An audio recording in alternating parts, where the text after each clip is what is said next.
ಪಿಕ್ ಮಾಡ್ತಿಲ್ಲ. ಎಲ್ಲಿದ್ದಾರೋ ಏನೋ. ಇಷ್ಟೋ ತನಕ ಮನೆಯವ್ರಿಗೇನು ಗೊತ್ತಾಗೋದ್ ಬೇಡ ಅಂತ ನಗ್ತಾ ಇದ್ದೆ. ಕಡೆ ಪಕ್ಷ ಇಂಥ ಕಡೆ ಇದ್ದಾರೆ ಅಂತನಾದ್ರೂ ಗೊತ್ತಾದ್ರೆ ನಂಗೆ ಸ್ವಲ್ಪ ಸಮಾಧಾನನಾದ್ರೂ ಆಗತ್ತೆ ಅಕ್ಕ. ಸತ್ಯ ಫಾರ್ಮ್ ಹೌಸಲ್ಲಿದ್ದಾನೆ ಸಾಧನಾ. ಹೌದಾ? ಅವ್ರು ಫಾರ್ಮ್ ಹೌಸ್ ಅಲ್ಲಿದ್ದಾರಾ?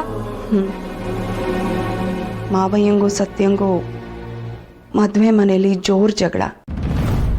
ಎಷ್ಟೇ ಹೇಳಿದ್ರು ಇಬ್ರೂ ಕೇಳಲಿಲ್ಲ. ಮಾವಯ್ಯನೂ ಕೋಪದಲ್ಲಿ ಖಡಾಖಂಡಿತವಾಗಿ ಮನೆ ಬಿಟ್ಟು ಹೋಗು ಅಂತಂದು. ಅವ್ರು ಹೇಳಿದ್ರು ಅಂದ ತಕ್ಷಣ ನಾವು ಸುಮ್ಮನಿರೋದಕ್ಕಾಗತ್ತಾ? ಎಷ್ಟೇ ಆಗಲಿ ಅವ್ನು ನಮ್ಮನೆಯವನಲ್ವಾ, ನಮ್ಮವನಲ್ವಾ ಸಾಧನ.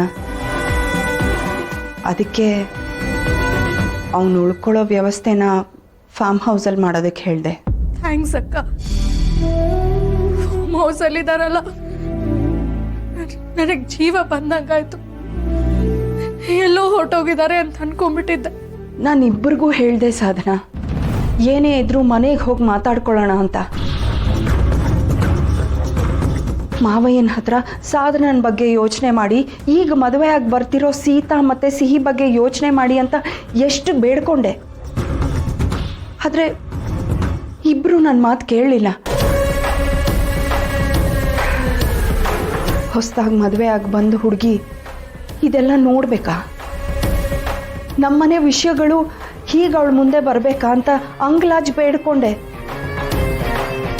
ಒಂದೊಂದ್ಸಲ ಅನ್ಸುತ್ತೆ ಮೊಮ್ಮಗನ ಸಂಸಾರನ ಕಟ್ಟೋದಕ್ಕೆ ಹೋಗಿ ಮಾವಯ್ಯ ಮಗನ್ನೇ ಮರ್ತ್ಬಿಟ್ರು ಅಂತ.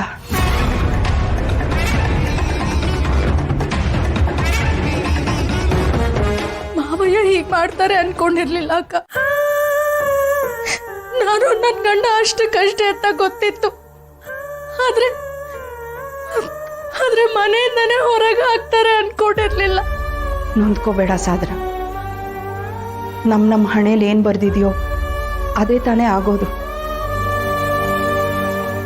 ನಮ್ಮ ಮನೆಯವ್ರ ಮುಖವಾಡ ಸೀತರ ಮುಂದೆ ಹೀಗೆ ಕಳಚಿ ಬಿದ್ರೆ ನಾನು ಎಲ್ಲಿ ಬಂದು ಸಿಕ್ಕಾಕೊಂಡೆ ಅಂತ ಅವಳು ಅನ್ಕೊಳ್ಳಲ್ಲ. ಎಲ್ಲರೂ ಈ ಮದುವೆಯಿಂದ ಎಷ್ಟು ಸಂತೋಷವಾಗಿದ್ದಾರೆ.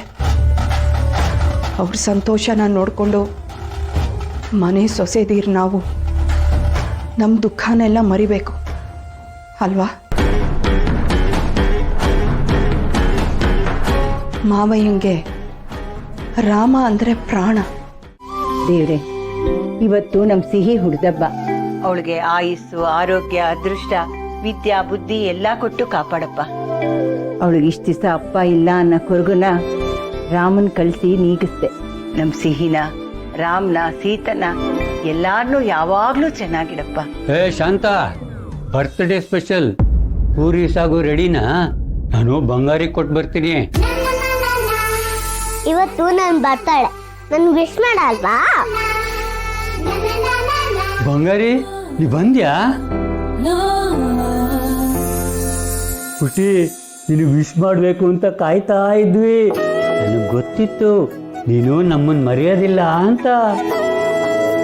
ಹೇಗಿತ್ತು ಸೆಲೆಬ್ರೇಷನ್ನು? ಪುಟಿ ರೀ, ಅಲ್ಲಿ ಯಾರು ಇಲ್ಲ, ಅವಳು ಎಲ್ಲಿದ್ದಾಳೆ?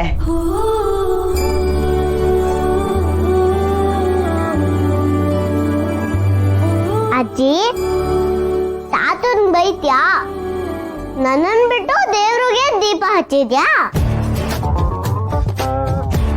ರೀ, ನಿಜವಾಗ್ಲೂ ಬಂದಿದ್ದಾಳೆ ರೀ. ಆಶೀರ್ವಾದ ಮಾಡಿ ತಾತ. ಸಂತೋಷವಾಗಿ 100 ಕಾಲ ಬಾಳ್ರಪ್ಪ.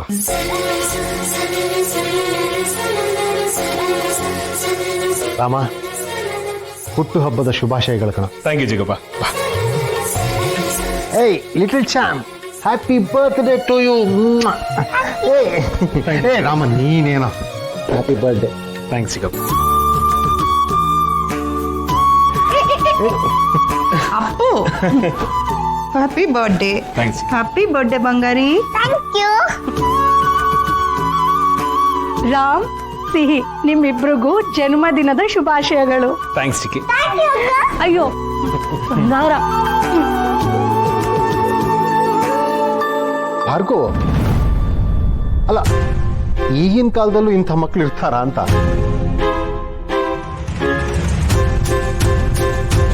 ಯಾರ ಹತ್ರನೂ ಹೇಳಿಸ್ಕೊಳ್ದೆ ಎಲ್ರ ಕಾಲ್ಗೂ ಬಿದ್ದು ಆಶೀರ್ವಾದ ತಗೋತಿದ್ದಾಳೆ ಅಲ್ವಾ ಲಿಟಲ್ ಚಾಂಪ್? ದೊಡ್ಡವ್ರ ಆಶೀರ್ವಾದ ತಗೊಂಡ್ರೆ ದೇವ್ರ ಆಶೀರ್ವಾದ ಮಾಡ್ದಂಗೆ ಅಂತ ಸೀತಮ್ಮ ಹೇಳ್ತಾ ಇರ್ತಾಳೆ ಅಲ್ವಾ ಸೀತಮ್ಮ?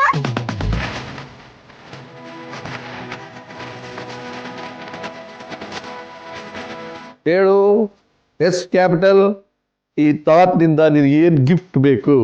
ಪ್ರತಿ ವರ್ಷ ನಾನು ದೇವ್ರ ಹತ್ರ ನನ್ಗೇನ್ ಗಿಫ್ಟ್ ಬೇಕು ಅಂತ ಕೇಳ್ಕೊಂತಿದ್ನೋ ಅದು ನನ್ಗೆ ಸಿಕ್ಕಿದೆ. ನನ್ಗೇನು ಬೇಡ.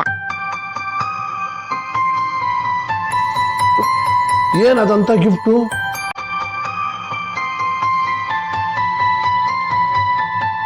ಅಪ್ಪ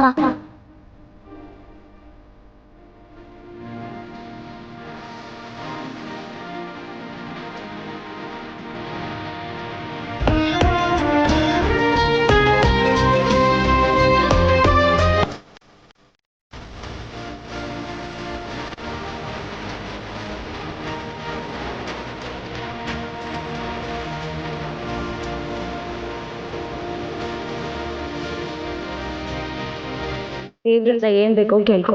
ದೇವ್ರೆ ಈ ವರ್ಷ ಆದ್ರೂ ಅಪ್ಪ ಬರ ಹಾಗೆ ಮಾಡಪ್ಪ.